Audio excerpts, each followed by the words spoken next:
नमस्कार, अभी आप देख रहे हैं all India live news Sitamarhi पर कुछ खास खबरें। आज मैं सीतामढ़ी जिला से चल के सुपी प्रखंड घरवारा पंचायत में हूं और यहां पर बीजेपी कार्यकर्ता से हमारी मुलाकात हो रही है। मेरा नाम श्याम चंद्र सिंह अमिताभ है। भारतीय जनता पार्टी के हम कार्यकर्ता हैं। वैसे जिम्मेवारी के दृष्टिकोण से प्रदेश कार्य समिति भारतीय जनता पार्टी के सदस्य हैं। फिर रीगा विधानसभा के संयोजक का जिम्मेवारी है। पार्टी के ओर से BLA 1 रीगा विधानसभा की भी जिम्मेवारी है। पार्टी का काम हम लोग करते हैं देश के नवनिर्माण के लिए। जनता की शिकायतें हैं कि विधायक मोतीलाल प्रसाद जो है जीत के बाद आम लोगों के घर आना जाना दूर की बात है, सपने तक नहीं देख पाते हैं हम लोग कि सपने में देखें हमारा विधायक कैसा है। क्या कहना चाहेंगे इस पर? नहीं, ऐसा नहीं है। मोतीलाल जी तो हमेशा जाते ही रहते हैं। ठीक है, अब सवाल है कि देखिए वो विधायक हैं, आज बिहार सरकार के मंत्री भी हैं। अब अगर कोई ये अगर आशा करता है कि वार्ड मेंबर के जैसा हमेशा अगर हमारे गेट पर खड़ा रहे, हमेशा हमारे साथ रहे, तो ऐसा तो हो नहीं सकता है। किसी के साथ संभव नहीं है। कोई भी विधायक बनेगा तो संभव नहीं है। ऐसे भी विधायक का जो क्षेत्र भी बड़ा होता है, कोई वार्ड मेंबर एक वार्ड का बनता है या 15-16 वार्ड पर एक मुखिया बनता है, और वैसा जो एक मुखिया एक पंचायत का जो होता है 38-40 पंचायत है इस पूरे विधानसभा क्षेत्र में। और स्वाभाविक रूप से जब आप विधानसभा के विधायक को या लोकसभा के सांसद को आप चुनते हैं तो आप तो उसको चुनते हैं कि विधायक को चुनते हैं कि पटना में जाए, हमारे विषय को रखे, ज़्यादा से ज़्यादा वहाँ फंड ला करके काम करावे। फिर उसी प्रकार लोकसभा अध्यक्ष को आप चुनते हैं दिल्ली के लिए कि ज़्यादा से ज़्यादा वहाँ पर हमारी बात को रखे, हमारे क्षेत्र का विकास करे। और विकास करने के मामले में तो मोतीलाल जी काफ़ी आगे रहे हैं। हमको नहीं लगता है कि इस विधानसभा का अब शायद ही कोई प्रमुख सड़क बचा हो जो नहीं बन पाया हो, या कोई गांव या कोई कस्बा हम आपको भी बता देंगे। अगर कोई बचा हो बिजली से अछूता हो तो बताइए। कोई ऐसा घर बचा हो जिसको गैस कनेक्शन नहीं हो तो बताइए। सरकार की जो सारी योजनाएं हैं सरकार को सब लोग को मिल रहा है। अब है लगातार विधायक रहे हैं, लगातार भारतीय जनता पार्टी का यहाँ से इस क्षेत्र से प्रदर्शन रहा है। हो सकता है कि लोगों को शिकायत हो सकता है, अगर वो जैसे ही हम लोग के सामने आता है तो हम लोग उसको पूरी तरह से दूर करते हैं। दूर किए भी हैं, पहले भी किए हैं, आगे भी करेंगे।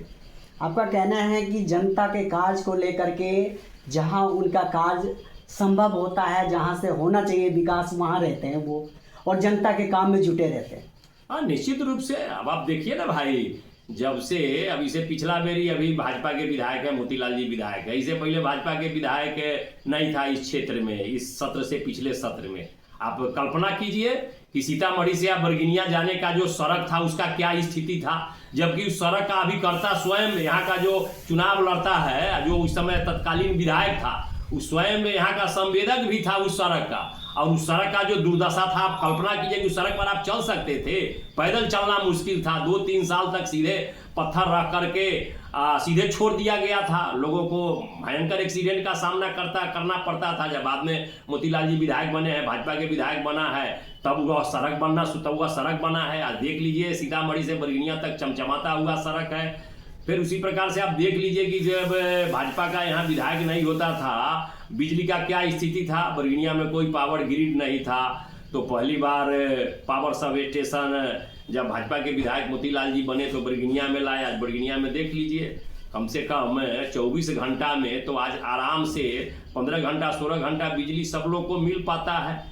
इस प्रकार से और भी है। सुप्पी क्षेत्र में भी बिजली का समस्या पिछले दिनों काफ़ी खराब रहा है, लेकिन आज आप देख लीजिए अभी बरसात का समय है, खूब जोरों से आंधी भी आती है, क्षतिग्रस्त भी पोल तार होता है, लेकिन घंटे 2 घंटे 3 घंटे 4 घंटे में मैक्सिमम उसको बना दिया जाता है। लेकिन जब से यहाँ पर भाजपा का विधायक, भाजपा का सरकार नहीं था तो क्या होता था, 10-10 दिन 20-20 दिन महीनों दिन कई बार होता था। एक बार बिजली, एक बार आंधी आया तो महीनों बिजली गायब हो गया। अब कम से कम ऐसा हुआ स्थिति तो नहीं है। और भी सुधार करने की आवश्यकता है, और भी सुधार किया जाएगा। हर क्षेत्र में सुधार की आवश्यकता है। हम लोग लगे हुए भी हैं कि हर क्षेत्र में सुधार हो, हर क्षेत्र में हमारा रीगा विधानसभा आगे हो, रीगा विकास करे, विकास कर रहा है और आगे करे।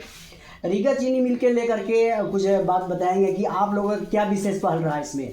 देखिए, रीगा चीनी मिल बंद पड़ा था। हालांकि बिहार में ऐसे बहुत सारे चीनी मिल बंद पड़े हुए हैं। आज भी अभी मोतिहारी चीनी मिल बंद पड़ा हुआ है, वहाँ के सांसद हैं हमारे राधा मोहन जी, बहुत सारे वहाँ पर नेता है, बहुत लोग प्रयासरत है, लेकिन अभी तक मोतिहारी चीनी मिल चालू नहीं हो पाया। हम लोग कम से कम सौभाग्यशाली हैं कि रीगा मिल चालू हो गया। अब रीगा मिल को चालू करने में बहुत सारे लोगों का भूमिका हो सकता है, लेकिन एक विषय कम से कम हम देखे कि जब रीगा मिल जब चालू करने का परिस्थिति था और मोतीलाल जी उस समय बड़ी बीमार थे, फिर भी उनको ध्यान में था कि हम लोगों से संकल्प किए हैं कि इस मिल को चालू करावेंगे, और अपने बीमार अवस्था में शरीर को घसीटते हुए वे गए थे दिल्ली।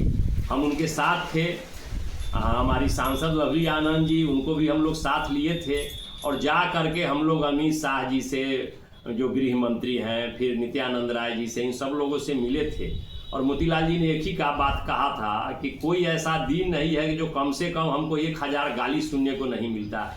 प्रतिदिन हजार गाली सुनते हैं, और अगर यह मिल चालू नहीं हुआ तो हमारे लिए तो नुकसानदेह है भी, पार्टी के लिए भी नुकसानदेह है। तो ठीक उसी समय अमित शाह जी ने, कर्नाटक के मंत्री भी हैं, भारतीय जनता पार्टी के पुराने कार्यकर्ता हैं, निरानी ग्रुप के मालिक हैं, उनको बुला करके उन्होंने कहा कि जाओ और उस मिल को तुम अविलंब चालू करो, और उसके बाद से यह मिल चालू हुआ है। और आज हम सब लोगों के, इस क्षेत्र के जो भी किसान हैं, उन सब के लिए बड़ा सौभाग्यशाली दिन है। अब तो देख रहे हैं कि जो बकाया पैसा था, जो पिछला मिल मालिक पैसा नहीं दिया था, कई सालों से बकाया था, वह पैसा भी अब लोगों को मिलना शुरू हो गया है। इस प्रकार से इस क्षेत्र का कोई ऐसा समस्या नहीं है जिसको हम लोग निराकरण करने की दिशा में हम लोग काम नहीं कर रहे हैं, हर समस्या का समाधान होगा। रीगा विधानसभा क्षेत्र में सभी अलग अलग वादे कर रहे हैं कि मेरी अगर जीत हो जाती है, मेरी पार्टी जीतती है, तो मैं ऐसा विकास करूंगा, ये फैक्ट्रियां लगाऊंगा, इतने पेंशन बढ़वाऊंगा, कई तरह की वादे कर रहे हैं। लेकिन आपका जो वर्तमान अभी विधायक हमारे हैं, उनके तरफ से आप क्या कुछ जनता के लिए कहना चाहेंगे कि अगर फिर से भारी मतों से इनको ही अगर बहुमत से विजयी बनाते हैं तो यहाँ के जो युवा है, बेरोजगार है, उनके लिए कुछ कहना चाहेंगे आप? देखिए, सबसे पहली बात जान जाइए कि भारतीय जनता पार्टी की जहाँ भी सरकार बनती है या भारतीय जनता पार्टी का जहाँ प्रतिनिधि जीतता है, वहाँ सुशासन और रोजगार, ये दोनों एक दूसरे का अभिन्न अंग है। अब भारतीय जनता पार्टी के जिस राज्यों में सरकार है, सब जगह देख लीजिए कि कानून व्यवस्था अच्छा है, उसके सरकार लोगों को रोजगार मिल रहा है, नया नया उद्योग खुल रहा है। अब आप बिहार में ही देख लीजिए ना, अभी लगातार नौकरी का बाछौड़ है, हर विभाग में वैकेंसी, हर विभाग में नौकरी हो रहा है।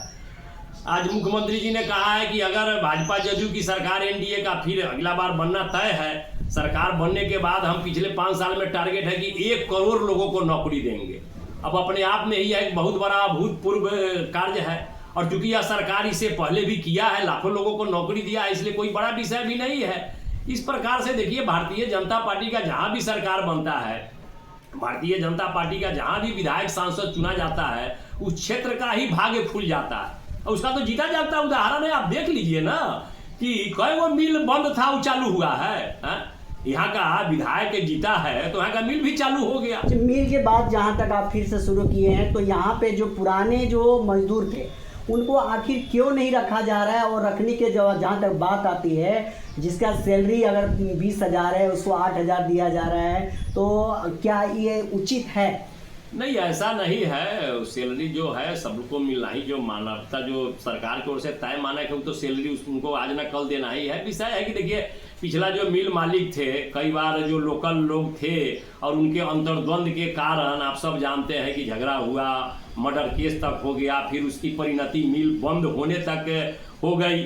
तो जो नया मिल मालिक है, थोड़ा फुक फुक करके कदम उठा रहा है, उसको भी अपना अनुभव है, उसको पहले जिन लोगों पर विश्वास है, उन लोगों से मिल को चालू किया जा रहा है। जब मिल एक बार आगे बढ़ने लगेगा तो लोकल लोग ही काम करेंगे। कितने लोगों को बाहर से कर्नाटक से ला पाएंगे? सब लोग यहीं का रहेगा, यहीं के लोग काम करेंगे।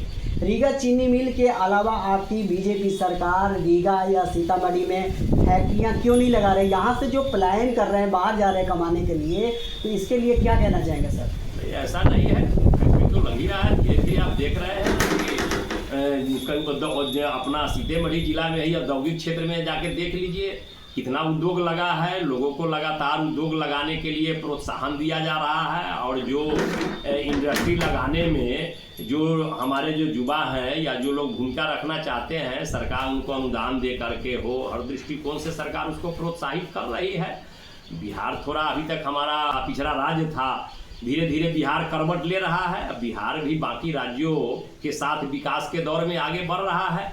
यहाँ भी धीरे धीरे सब फैक्ट्री सब लग रही है, सारा बहुत चीज़ आप देखिए कि जिसका उत्पादन बिहार में नहीं होता, आज ऐसे बहुत सारे सामान हैं जिसका उत्पादन बिहार में हो रहा है। और हमको लगता है जिस गति से बिहार की सरकार काम कर रही है, बहुत जल्दी हमारा बिहार भी पंजाब, महाराष्ट्र या गुजरात के जैसे उसी समानांतर में हमारा राज्य भी आवेगा। Thank you. धन्यवाद।